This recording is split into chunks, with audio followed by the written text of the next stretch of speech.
হ্যাঁ, আমার ছাদে কি করছো এসে? এই জামা কাপড়গুলো শুকিয়েছে কিনা দেখছি। ও, তা তুমি কি আজকে ভাত দেবে না নাকি খেতে? দুপুর এত হ্যাঁ, হয়েছে। ভাত দিয়েছি তো, বাড়া হয়ে গেছে। কি ভাত বেড়েছো? হ্যাঁ, কই চলো দেখি কোথায় ভাত চলো বেড়েছো। চলো। ভাত তো বেড়েছো, কি কি রান্না করেছো আজকে বলো এই দেখি। তো রান্না করেছি। কি করেছো? এই পাঁচমিশালি তরকারি দিয়ে, চিংড়ি মাছ দিয়ে, আচ্ছা আর ডিমের কারি আর কি, আচ্ছা আচ্ছা। আলু দিয়ে, হুম। আর টক, আমের টক। আমের টক। বাহ, আচ্ছা, তো মেনুটা বেশ ভালোই হয়েছে। এটা হচ্ছে তোমার, আমাদের একটা গল্প আছে এটার কি ব্যাপারে। গল্প আছে শুনি শুনি। এইটা আমাদের মানে 365 দিনই চাটনি হয়। আচ্ছা মানে আচ্ছা আমার আচ্ছা শ্বশুর খেত, শাশুড়ি খেত।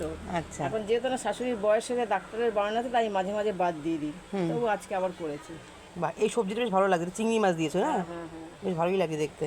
চিংড়ি মাছ সব তাহলে দিয়েছে। বন্ধুরা, আপনাদের বুলবুল দিয়ে আজকে রান্নাটা কীরকম করেছে আর মেনুটা কীরকম হয়েছে আর কি, সবাই জানিয়ে দেবেন কমেন্ট বক্সে কমেন্ট করে। আর আজকের মতো এখানেই রাখছি। সুস্থ থাকবেন, ভালো থাকবেন। শুভ দুপুর। অনেক ধন্যবাদ আমাদের সাথে থাকার জন্য।